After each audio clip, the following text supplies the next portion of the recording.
I am filled with so much joy that I get the opportunity to come and talk to you about our Advent word, joy. My name is Summer, and I am going to tell you the secret of having godly joy, even in a world that is broken, even in our lives that are so hard and trying.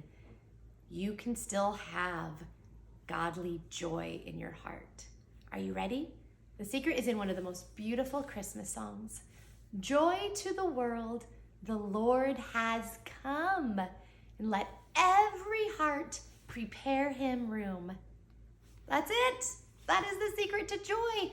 Prepare your heart to give God room.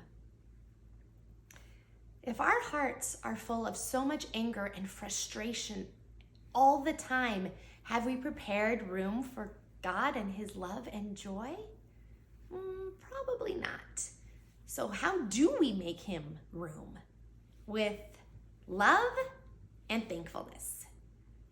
In John 15, John tells us, when we keep God's commandments, we will remain in God's love.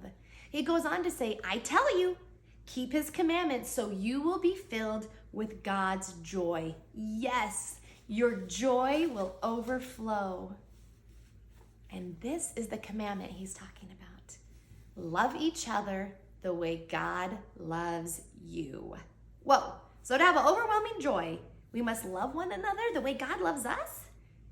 I want to ask John, you do realize what God did out of love for us, don't you? God knew that we would have amazing, cozy hospitals with cute little baby beanies. But he loves you so much that he chose to humble himself to be born in a manger with hay and animals and no warm baths, no cute beanies. But he loved you so much, he couldn't wait to come down to earth and die for you, to set you free from death's grip, from the hardness of this world, right? God loves you so much that he came down here knowing that he would be belittled, that he would be mocked and beaten and ultimately put to death because he loves you. And that's how we're supposed to treat others. Thank God that most of us will never, ever be in a situation where we actually have to lay down our lives for the ones we love. But we are called to deny ourselves daily, John 9:23, and we are called to submit to one another in Ephesians 5:21. And when we keep these commandments, right, John tells us that's when you will have joy. So how do we have this joy and this love for others now? Patience and kindness. Sounds easy. Well, I can be kind and patient, but let's put ourselves in a situation, right? Even when we're driving down the road and a car needs to make a last minute turn and they're trying to squeeze in there, and so many times our instinct is to step on the gas. We're not going to let you have room, right? You should have planned earlier. And we start to get filled with frustration and anger when instead we can show God's love and joy and just back up a little. Let that driver have their space.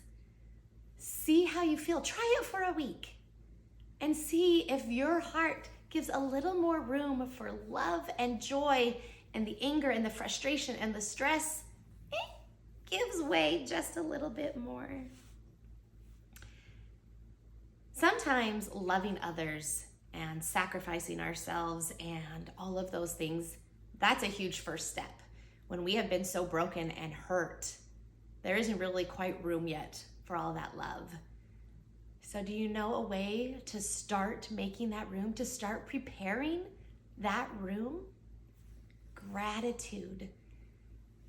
To find things that there are praiseworthy, to find those things, even if they're small, that are beautiful and noble. A lot of times our gratitude and our feelings come from the words we say and the thoughts that we have. So Here's a great practice. Change the way you think on things, right? When you look at your calendar and you're like, oh my gosh, my day is so busy today.